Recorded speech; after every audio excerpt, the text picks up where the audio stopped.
Ian McKellen, you are for me and for very many others one of the very greatest actors of our day.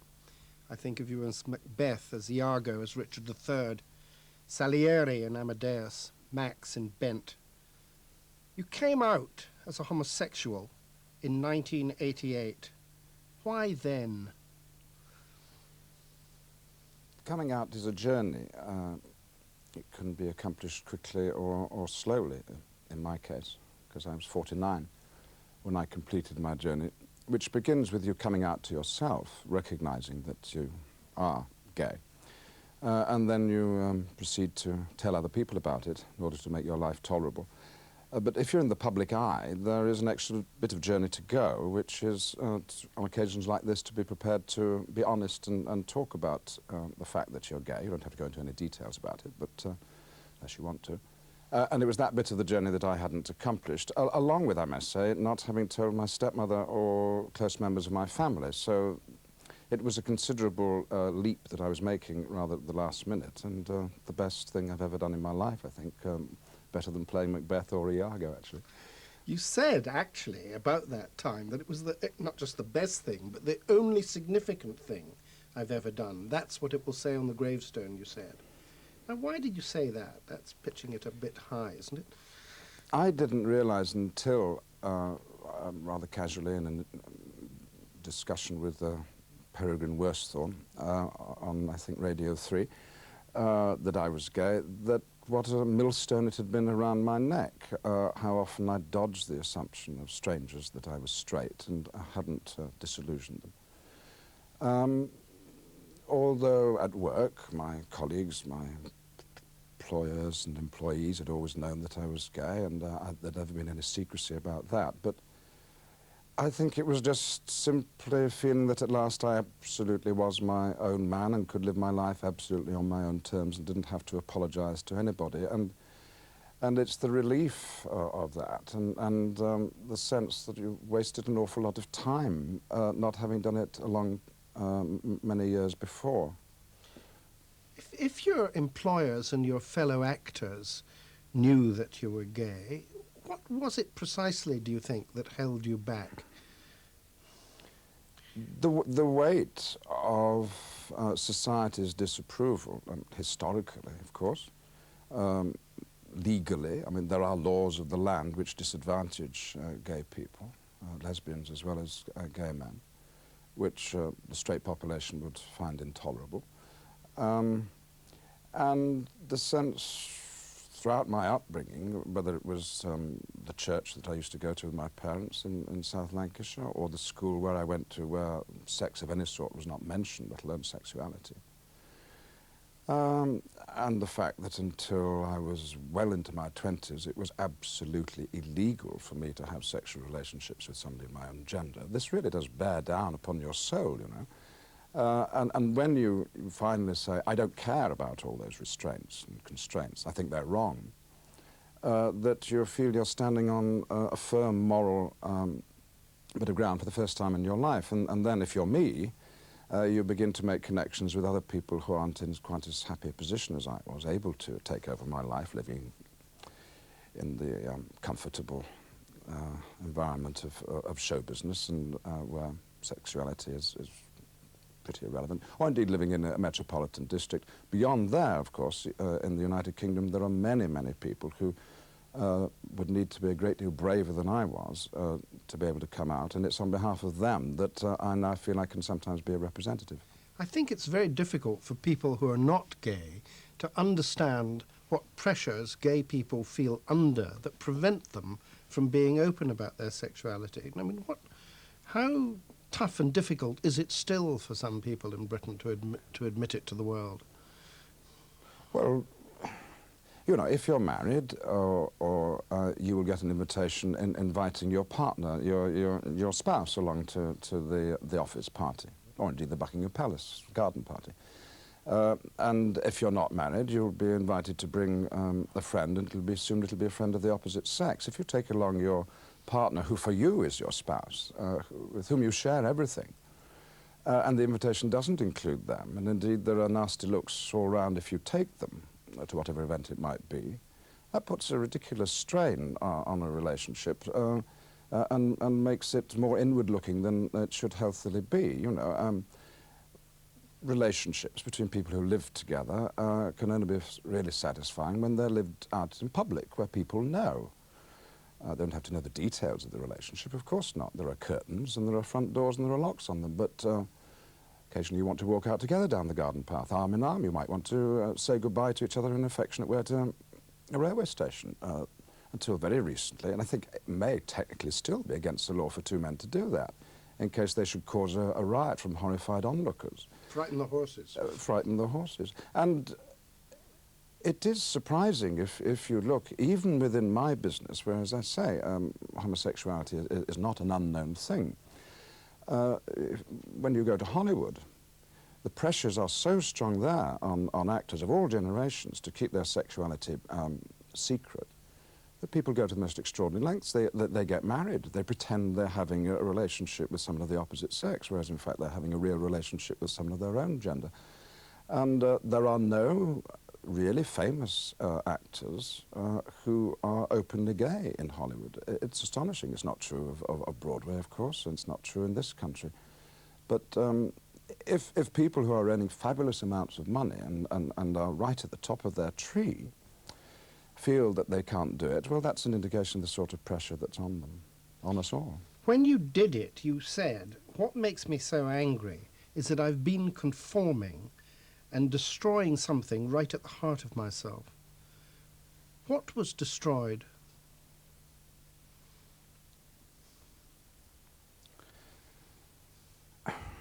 A normality, things that most people take for granted, a discovery of sex,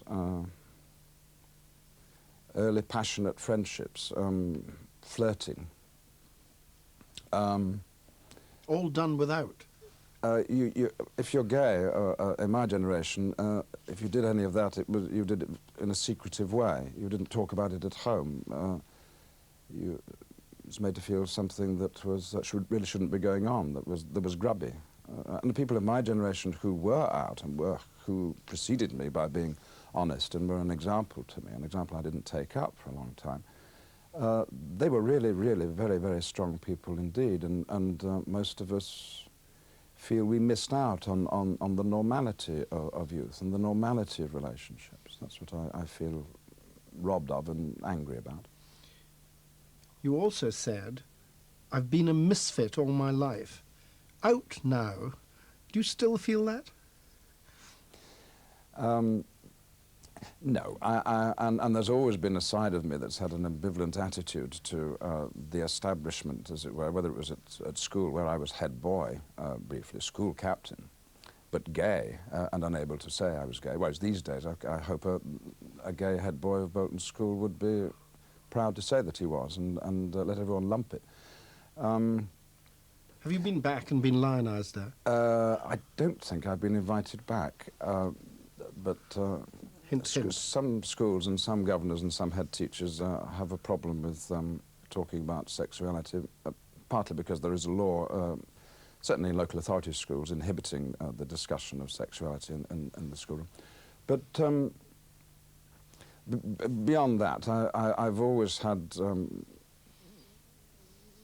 a disregard for politicians and for leaders. I was brought up in a household during the war that didn't think much of Winston Churchill, for example. A little bit iconoclastic has been my attitude to life. We were low church nonconformists. We weren't going to be Church of England and archbishops and so on, popes, presidents, prime ministers. They're not my sort of people. But the funny thing is that now I am allowed to move in those circles a little bit.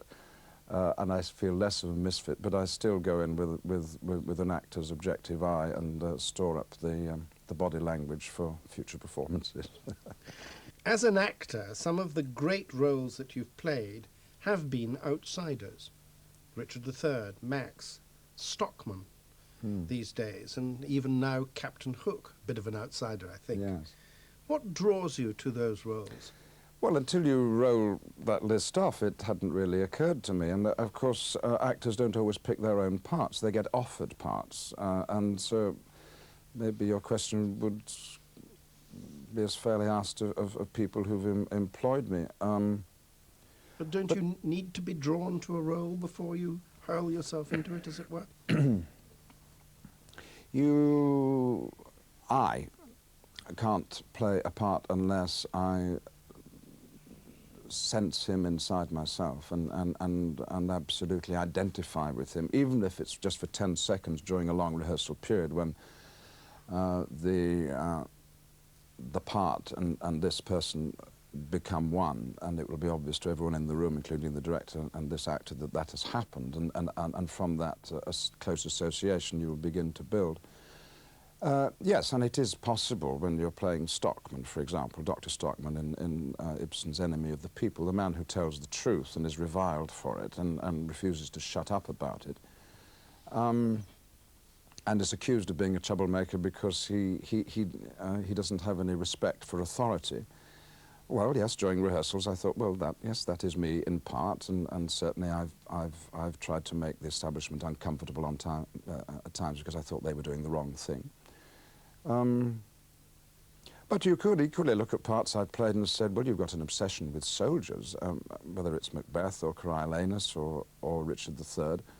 And so what helps you into a role? Is it some physical prop like a moustache or an accent or a limp, or what helps you into it? How do you build a person? I don't really have a method of acting which I apply willy-nilly to what's going on in the rehearsal room. Rather, I think I go with the atmosphere that is set, usually by the director, but sometimes by the force of the company coming together. So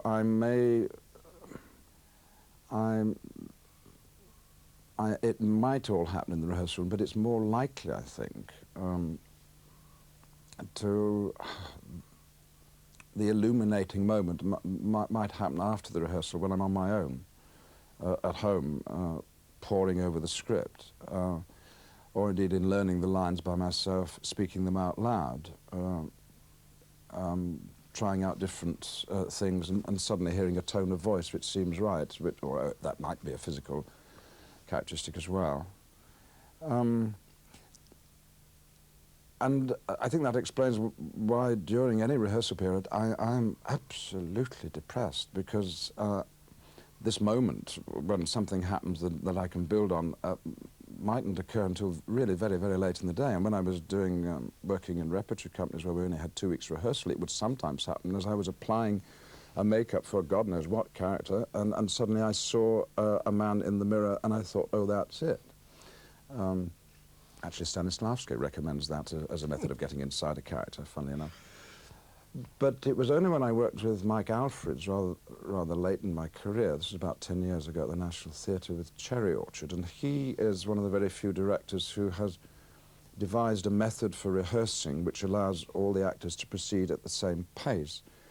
And he does that by as you collectively gathering together all the information you could possibly find out about the play and the characters, and you share this together. And that is a very good method of rehearsing, because when you know the character this way and that way objectively, then you can see some characteristics that you can begin to make your own. But you're never going to get a book from me on how to act, because I really don't know how I do it or how anybody else does it. I marvel at actors as much as any audience. Is it difficult, if there have been great exemplars that you're familiar with in the role? I mean, did you see Tony Sher as Richard III? Were you conscious of Olivier as Richard III? Yes, indeed, and you try and forget them. I think for a long time in British theatre, tradition meant borrowing from previous performances, adopting the same poses, hitting the same high spots, and mapping out the part in accordance with actors who'd done it before you. These days, each production, I think, tries to honestly come out of the experience of the group of people who are doing it, and that makes it fresher for the audience. And however well you remember somebody else's performance, once you're into a rehearsal period, you realise, no, this, for the moment, we've borrowed the part and it's ours, and it can be mine, and then I'll let it go and somebody else will play it. Who taught you most about acting? There's a story of an experience you had with Tyrone Guthrie, which seems to have been have helped you. Could you tell us about that? Well, that was particularly fortunate because it was very early on. I'd only been acting for 2.5 years when I was lucky enough to go to Nottingham when they were opening their new playhouse in 1963. And working there with Dorothy Reynolds and young Michael Crawford I shared a dressing room with, and Leo McKellen and John Neville particularly leading the company, and Peter Ustinov in the wings. He was one of the directors. But at the helm for Coriolanus, Tyrone Guthrie, only a year before he died, the great 20th century director of Shakespeare, who had built on the early experiments of open staging with Harley Granville Barker and so on, and William Pole, and had built his own theatres across North America, not alas in this country because we didn't have enough public money to keep him here. Although you can see remnants of his ideas in Chichester Festival Theatre or the Crucible in Sheffield. He was devoted to Shakespeare and knew that if you did Shakespeare right, or even half right, you would give an audience something that they couldn't get anywhere else. And he was also very happy to work with large companies, and we had a lot of amateur actors in our production of Coriolanus playing the crowd.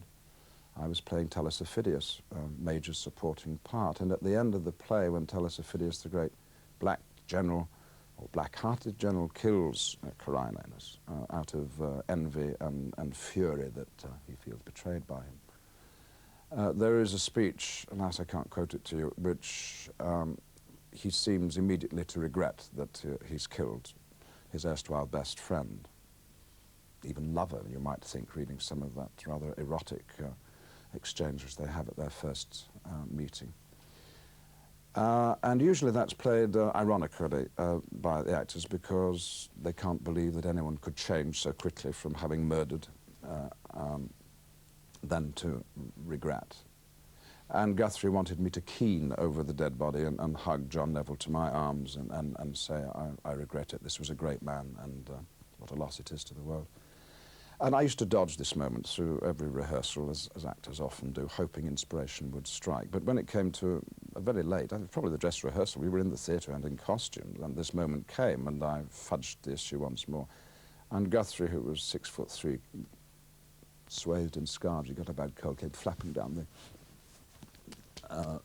the stalls and said, stop, and said rather loudly to me so that everybody else could hear, now look, we're at the end of this very important play. If we haven't convinced people by this time that the people they're seeing on stage are greater than the audience themselves, that they are more godlike, but human at the same time, if we can't believe that emotions can turn on a sixpence, if you can't totally commit to this character's experience, which may be way beyond your own, but it's certainly at the heart of what this play is about. It's about power and love and affection and hate and big, big emotions.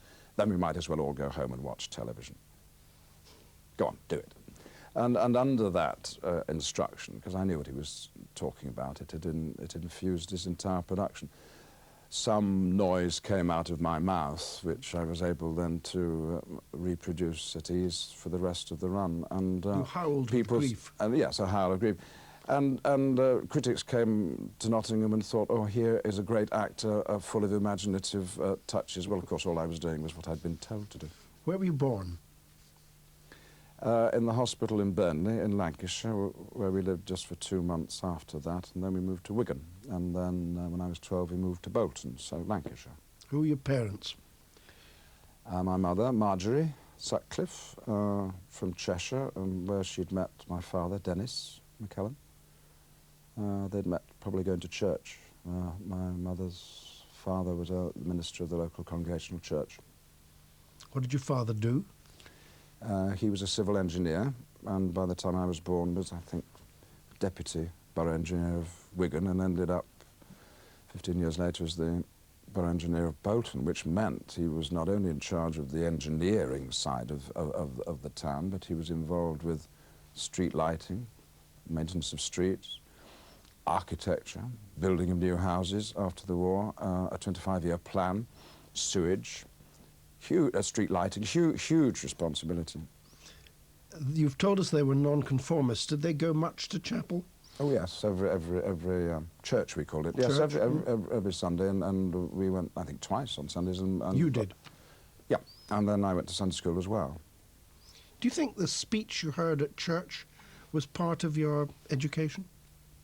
The language of the Bible? I don't know that the language was, but the experience of seeing someone don, I was going to say a cloak, but an ecclesiastical robe, however modest it might be, and wearing a dog collar, and climbing some steps to stand on a little stage called a pulpit, and then address the audience, backed with music and a supporting cast of the choir in their stalls, I think set up an alertness to the theatrical, which was nothing to do with Christianity.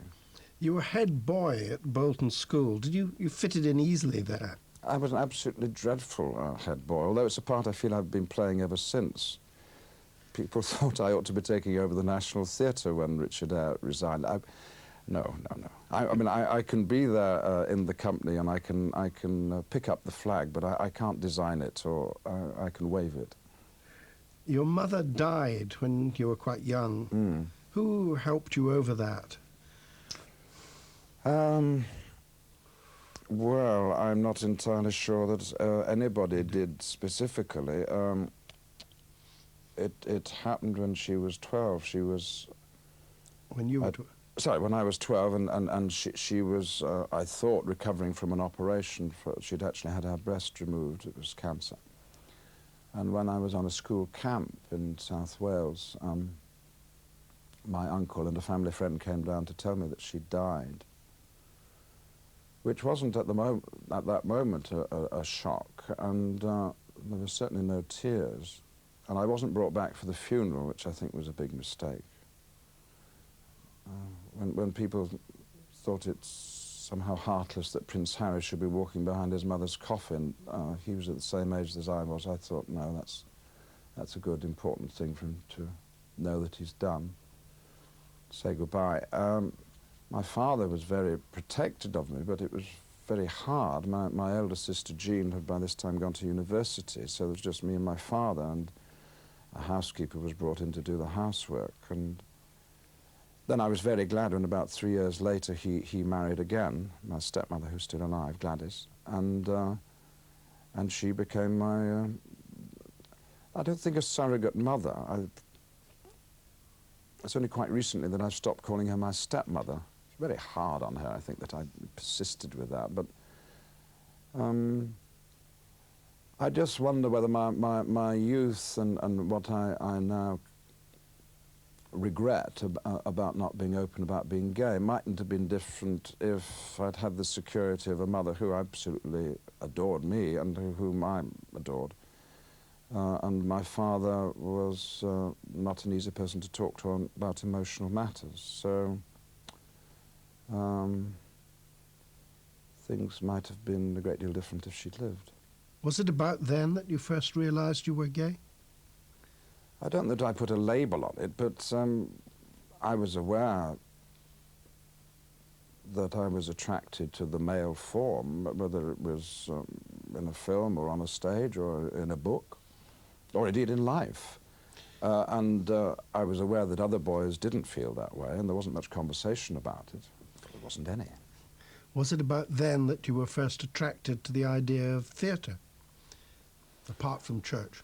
Well, I think theatre came before everything else, and that was because my parents enjoyed going to the theatre and went a lot.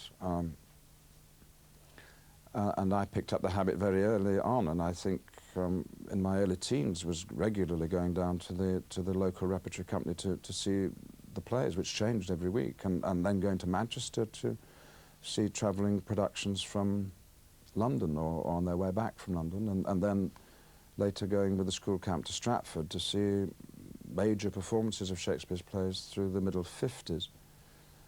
And it was as a theatre goer that I first was attracted to the theatre, not as an actor. And I started acting in earnest in order to find out how these wonderful actors, who'd given me such a marvellous time, actually did it, what went on backstage. That was my motive, really, for becoming an actor. Did you get to go backstage?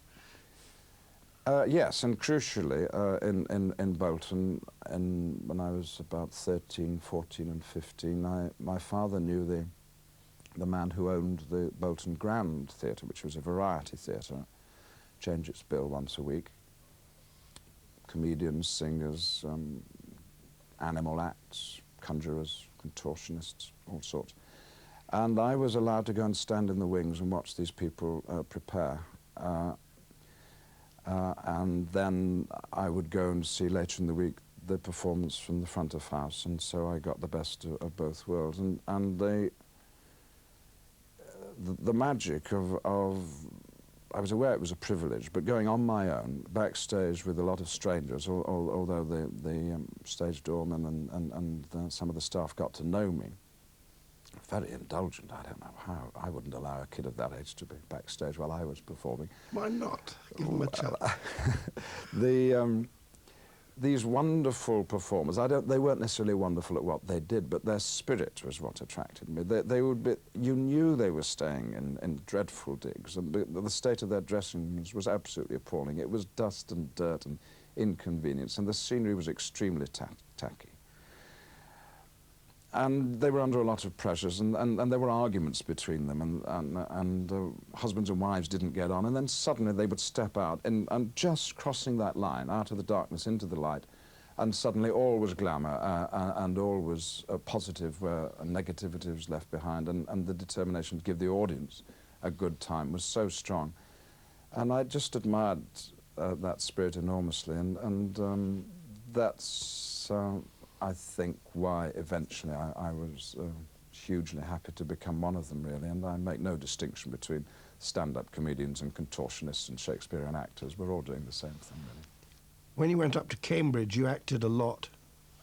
Was that a busy time for you? Yes, and I hadn't thought at that time I was going to act. I thought perhaps I would teach. I didn't really... What does anybody do with a second-class degree in English from Cambridge, which is what I was destined to get? So I fell in with a lot of young people who were as dotty about the theatre as I was myself, and some of them had strong connections with the theatre. Michael Redgrave's son, Corin, was there. Met his sisters Lynn and Vanessa during the vacations when they came to visit. Peter Cook had 2 revues running in the West End when he was at Cambridge. David Frost was already getting involved with television. Trevor Nunn was determined to go into the theatre. Derek Jacobi, I think, already had an agent. We used to get the critics of the national newspapers down to review our plays. During the vacations, we worked with professional actors, as George Rylands recorded the whole of Shakespeare on record, and we played the small parts. So before I left Cambridge, I'd worked with Peggy Ashcroft and Keith Michel and Robert Edson. Did you speak with a Lancashire accent when you went up? Yes, and did, and got mocked by some dreadful public school boys who mused that I couldn't say one, I find much easier to say. I rather got rid of the accent and regret it. I think I'm the last generation of actors who feel it appropriate to disguise their native accent because they want to be in classical plays. And after all, Albert Finney, who was born 8 miles away from me in Bolton, in Salford, used his own accent when he was playing Hamlet in a braver way than I ever did. I suspect on occasion I slip back into my Lancashire now, rather consciously, and maybe in a minute now I'm going to go back full-time and forget the middle-class gloss I've put on it. Who do you reckon you learnt most from as you made your way in the theatre?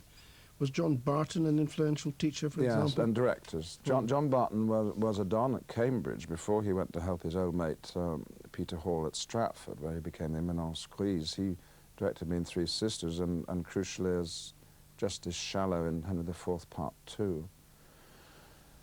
But directors, yes, Guthrie we've mentioned, Robert Chetwin, who put me into some wonderful parts in Ipswich when I was there for a year before Nottingham, and later on Trevor Nunn at Stratford, and more recently Mike Alfreds and Shaw Matthias. a good friend of mine who I used to live with. Actors, one has an ambiguous view of actors, because even as one's admiring them, I despair that I'm ever going to be able to be as good as them, and don't necessarily connect what they're doing with what I might do. So I don't feel I've consciously learnt from actors, except piecemeal. I mean, John Gielgud's ability to speak Shakespearean verse very, very quickly, for example, which is a wonderful asset. On the whole, I prefer the more Protean actor, Olivier, Tony Sher, people who revel in disguise and discovering different sides of their inner life. And I think that's the sort of actor I am. So I pick up on the more successes I see actors like that having, the more encouraged I am to be daring myself. But it would be principally directors. And then another aspect of theatre which I enjoy enormously, and indeed filmmaking, is the bonhomie of a company coming together. And if the mix happens to be right, if friendships are forged early on, and respect and love is there, then collectively you put on the play. And I suppose that was the family that feeling that I didn't really feel I was getting at home for one reason and another. And I think that was the emotional tug of the theatre, and is what's reassured me most, given me confidence, and therefore helped me to develop. In 1979, you played in Bent, you played Max, a persecuted homosexual. Were you learning something about yourself in playing that, or in playing Edward II some years earlier? It surprises me, looking back, how open, in a sense, I was in the choice of some of the parts I've played, even though I would now be called in the closet and not fully honest. The first part I ever played in a film was a gay man who fathered a child with Sandy Dennis in Margaret Drabble's novel that was filmed as The Millstone. Yes, I played Edward II in the first drama, perhaps great drama ever written about a gay man. I then played the outrageous Queen in Peter Shaffer's Black Comedy, in the West End revival of that. And then Bent. And Bent ought to, I think, have struck most closely home, because it was about the fate of the Pink Triangles, who, along with the Yellow Stars and other people who the Nazis took against, were tortured and worked to death in the labour camps before and during the war. But it's a parable, this story, for coming out, really, and that's what Martin Sherman is, I think, encouraging people to want to do at the end of that, having seen that play. And indeed the character I played, in a rather spectacular way, does acknowledge fully and publicly his homosexuality. And it was ironic that as I was doing it, that I wasn't prepared to do that myself, and was dodging the issue where if any reporters ever offered the chance for me to speak the truth. And you were consciously dodging it at that point? Yes, I used to say that the play wasn't about homosexuality, but it was about oppression wherever it might occur. Well, of course it is, but principally it's about a specific gay experience. When you came out, you took up the cause of courage and recognition and acceptance of homosexuals' right to be themselves in a big way. What precisely was it that you were trying to achieve? What did you say to John Major when you went to see him at Downing Street, for example? The moment that I came out, and I won't weary you with the journey which urged me to that point, was over Section 28, which was a short, nasty and brutish law Mrs. Thatcher's government introduced to inhibit local authorities from spending very small sums on advantaging lesbian and gay constituents, and indeed in an attempt to stop schools discussing the subject. It seemed only right, in presenting my objection to the law, that I should say why I took it so personally. So it was over a political issue that I came out. However, I think very often gay men, certainly in their maturity, who come out, find themselves wanting to be politicized, because there are great public issues on which they have great authority to speak, because they know how bad these laws are. And when I was invited by John Major, or rather invited myself, he'd been to see a play at the National Theatre, and I asked him, could I come and talk to him on another matter?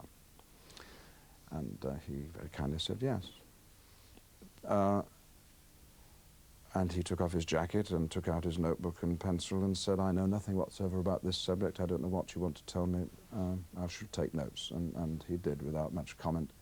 I gave him a shopping list of laws I thought he ought to change. I also gave him as a little present a book called The Pink Plaque Guide. The pink what? The Pink Plaque Guide.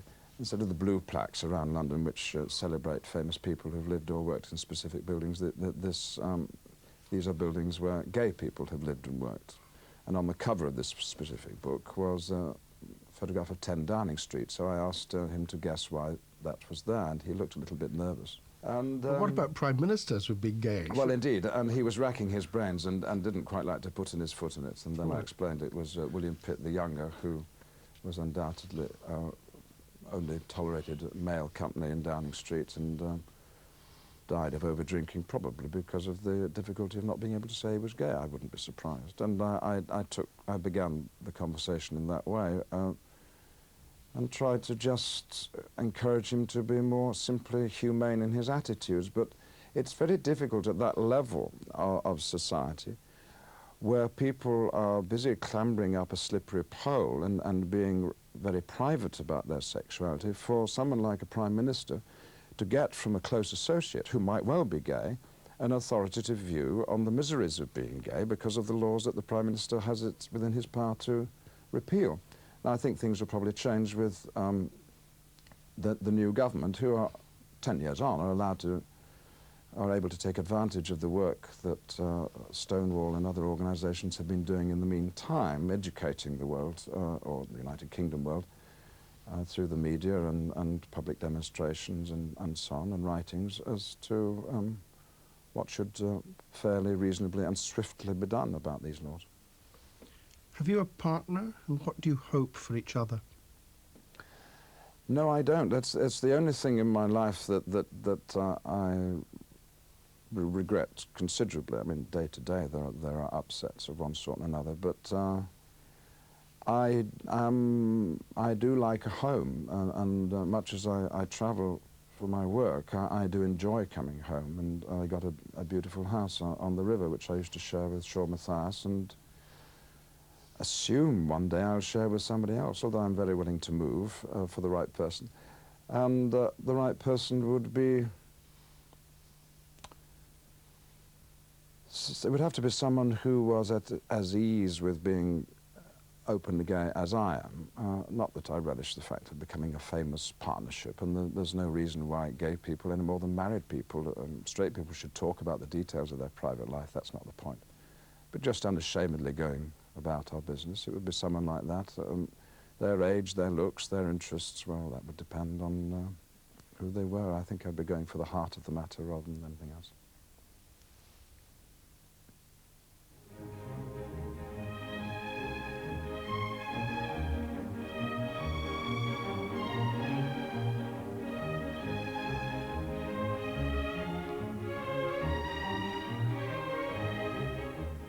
Jeremy Isaacs is face-to-face with Joan Byers next Monday, 11:15, BBC Two.